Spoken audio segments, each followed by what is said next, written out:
Баршаңызға қайырлы күн, менің каналыма қош келдіңіздер.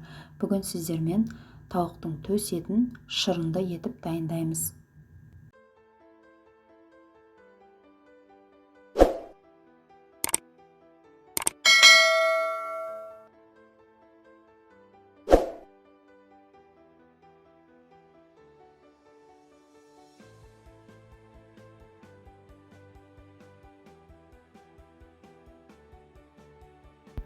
Өздеріңіз білетіндей, бұл тауықтың төс еті пісіргенде, қуырғанда өте құрғақ болып шығатын зат.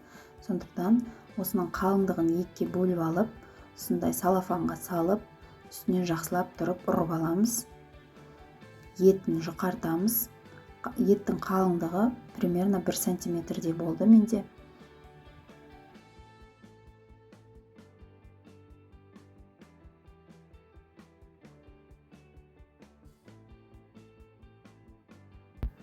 Етімізді пакеттен түсіріп, жақсылап тұздап, бұрыштап, паприка сеуіп, жарты сағатқа маринадқа қоямыз. 30-40 минутқа қойсақ, жақсылап тұрып тұзы сіңеді. Сол кезде қуырғанда етіміз құрғақ болмай, тұзы ішінде қалып, сулы болып піседі.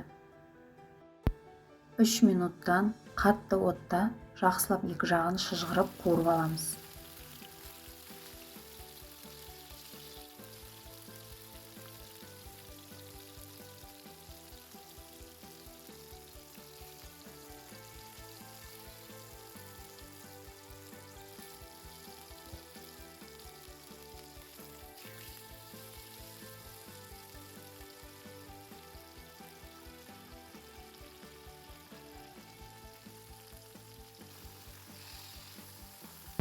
Екіншісінде дәл солай 3 минуттан қуырып алдым.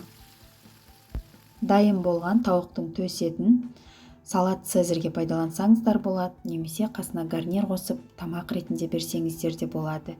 Видеом пайдалы болсын. Рахмет назарларыңызға.